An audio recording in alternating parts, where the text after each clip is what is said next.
Hello everyone, this is Colin Goebel.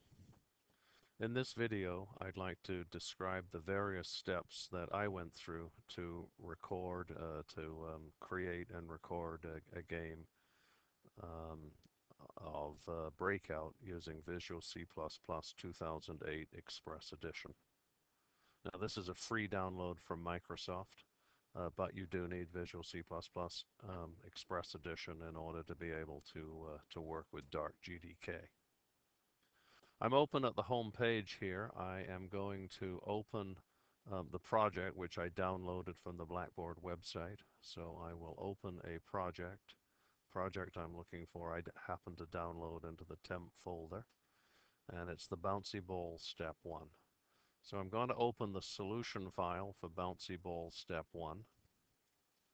And the project, once it loads, you'll see we have a solution called Bouncy Ball Step 1. This is a project. There's only one Visual Studio project in this solution, also called Bouncy Ball Step 1. If I click on the plus sign, we'll see the source files and the assets for the project. So the project itself is in main.cpp. I might notice there's one asset in this, which is the bouncy ball. It's important that you place the bouncy ball in exactly the same folder that contains main.cpp. So if I look just for a moment here in my temp folder, in Bouncy Ball Step 1, in this folder where main.cpp is, you'll see ball.bmp. That's going to be the image of the ball. And it needs to be in the same folder as our main C++ file. Okay, if I double click on this, we'll see the source code of the program. The first thing that we might want to do is build it and take a look at exactly what it does. So there's several ways to do that. The quickest is just to press the green arrow here. If I do that, the project will automatically build. And once it's built, it'll start running, and you see nothing really happens except a little red ball bounces around the side of the screen. Okay, let's take a look at the source code and see how that was done. First thing is we're using the Dark GDK graphics and game libraries, which you should have downloaded from the game creator's website, or alternatively from the Microsoft website if you prefer. It's very important then that we include the header file that provides the function definitions for all the functionality of Dark GDK. The include file I've shown you right there, that shows you that provides all the functionality offered by the game creators in their Dark GDK package. In this particular game, I've set the window width to 456 pixels, the window height to 360 pixels, and I've got some name constants that define those particular numbers. I've also set the background color to a gray color that you will have seen. Colors in most graphics applications are specified in terms of the intensity of the red gun, the green gun, and the blue gun. And the function here, everything in Dark Basic begins dB. So it's the Dark Basic dB RGB function. And this specifies the first parameter says that we've got an intensity of 100 on the red gun. That says 100 on that parameter specifies that there's 100 on the green gun. And this parameter specifies that there's 100 on the blue gun. Minimum no intensity is 0, and maximum intensity is 255. So 0, 0, 0 would be the numbers if you wanted black, because none of the guns are emitting color. 255, 255, 255 is what you would use if you wanted white, because that's maximum red, maximum green, and maximum blue. In this case, a gray is a equal combination of red, green, and blue, and what we're looking at there is a light gray. Okay, every image that we use in our game in Dark Basic has a unique number to identify it. It doesn't particularly matter what the number is, but I have one image in this game, it's the ball, so I'm going to give it a number of 1. And again, I'll set a defined constant, img underbar ball. We'll set that equal to 1, and that integer is the way Dark Basic will identify the ball image. As the ball object moves around the screen, its visual representation on the screen is known as a sprite, and all of the sprites in Dark Basic are also numbered sequentially using integers. And I might as well give the sprite for my ball also the number 1. Now we can have many images of the ball, many ball sprites. As you'll see later, we can have several balls bouncing around the screen. In that case, there would be several sprites, each with their own individual number, but still only one ball image from which they were derived. The numbers 1 and 1 here don't have to be equal. They're just identifiers for the image and the sprite, respectively, but it's more convenient in this case, at least, if they're the same. Now, the next thing that you'll notice is a dark GDK program does not have a main function. The main function is in the dark GDK libraries.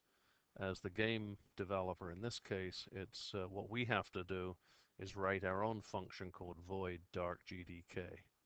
And dark GDK will be linked with all the rest of the game functionality in the dark GDK libraries to provide the complete game. So please notice, in this case, our objective is to write a function called void dark GDK and not void main as we've been doing in, or int main I should say, as we've been doing in previous assignments or previous exercises in this class.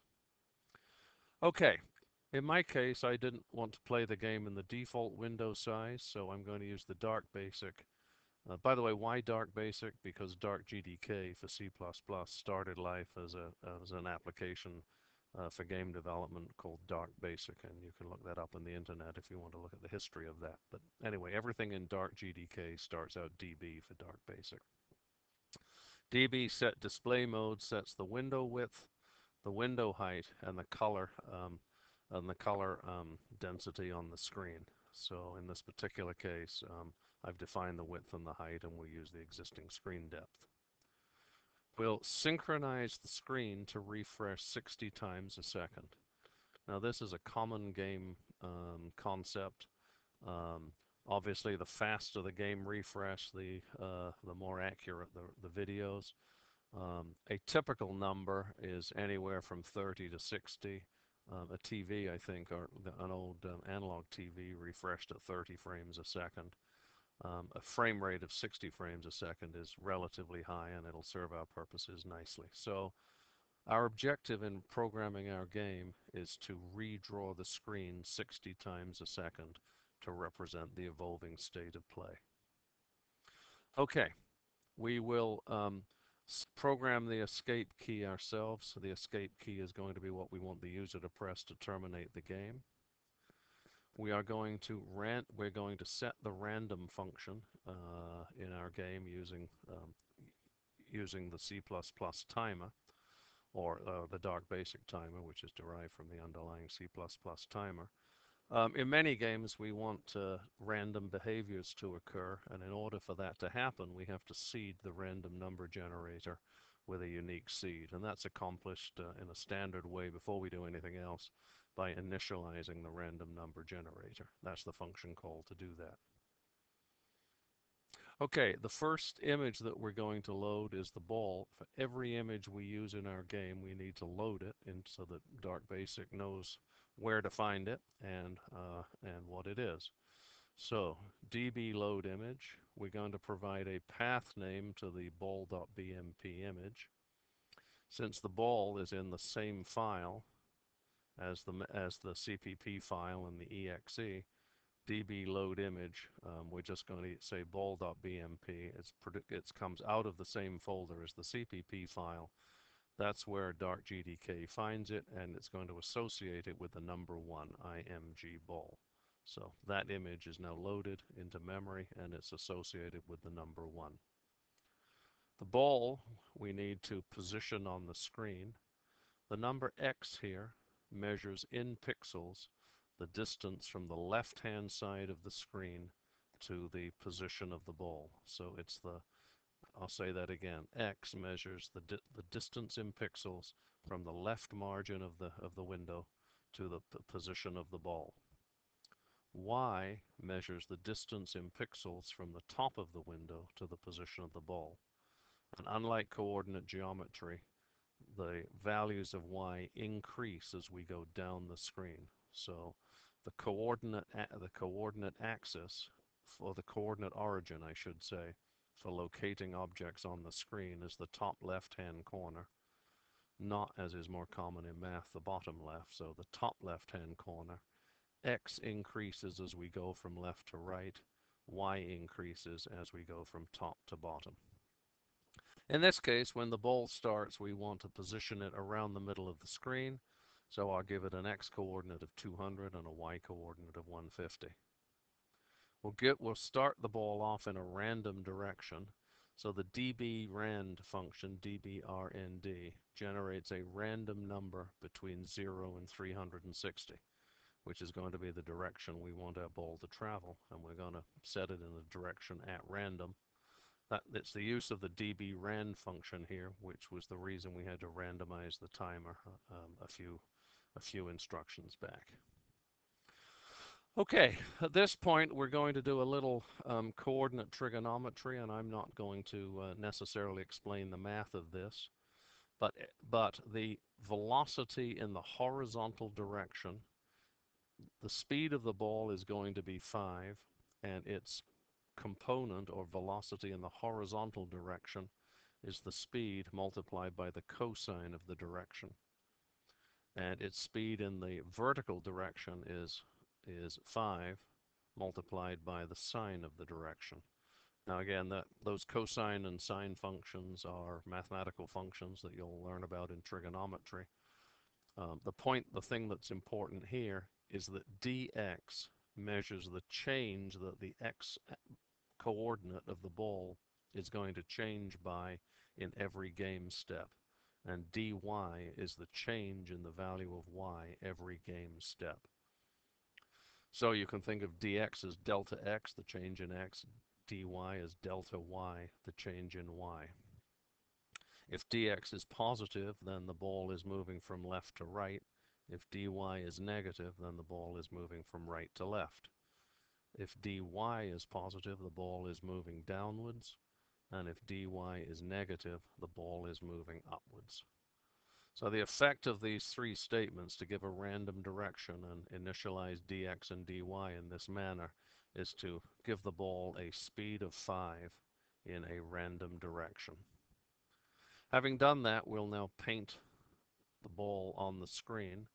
As I said earlier, we do that with a sprite. The object that moves around the screen is known as a sprite. It's going to be sprite number 1 because SPR ball is a defined constant for 1. So this is sprite number 1. It's located at the coordinates x and y, and it's based on the image, the ball image, which we loaded earlier, which also, by the way, had a constant value of 1. So that initializes the ball on our screen. Now the next component of any Dart GDK application is a loop, the while loop GDK. It goes, in my case, from here down to here. Here's the end of the loop. And I'll just widen the screen a little bit. So there's the while loop. And the basic concept is that any Dart GDK program has such a while loop. And that function there, loop GDK, which is nothing you have to write, it's provided by the Dart GDK functionality, is such that it causes that while loop to execute at precisely 60 executions per second, or whatever you set the frame rate to. In this case, we had set the frame rate to 60, so the loop that you see there loops 60 times a second, and Dart GDK provides the mechanism by which that happens.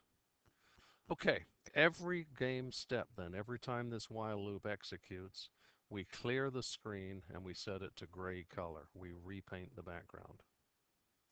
The next thing that we have to do is move the game objects around. In this case, there's only a ball, so we increment the x coordinate by dx. We increment the y coordinate by dy, so we move the ball to its next position for the next game frame. Now the only problem arises if the ball hits an edge of the game window. So if x is less than 0, we've hit the left-hand margin of the window. If x is greater than the window width minus, by the way, the width of the ball sprite, then if x is larger than that, then the ball has reached the right-hand margin of the game window. In this case, we want the ball to bounce off the edge, and so we need to reverse its direction of travel. And we do that by reversing the value or negating the value of dx.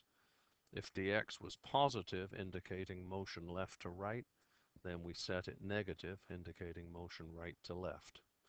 And if dx is negative, indicating motion right to left, then we set it to positive, indicating motion left to right. And then we do exactly the same thing in the vertical direction. If we hit the top of the screen, y will be less than 0. We reverse the direction of travel in the vertical direction. Having moved the ball and potentially changed its velocity then by reversing its direction, we repaint the ball in the new location. So we repaint the ball sprite in the new values of x and y. We check to see if the user has hit the escape key in order to exit the game. If so, we break out of the while loop. Otherwise, we update the contents of the screen, which is handled automatically by dbSync, and the loop repeats. So the ball keeps bouncing indefinitely. When the loop ends, because of the break statement, we want to clean up memory and release any resources we've used. We release the ball sprite, and we release the ball image. We return, and the application ends. So once again, if we compile and run this application, there's our ball going in a random direction, bouncing around the screen. Thank you.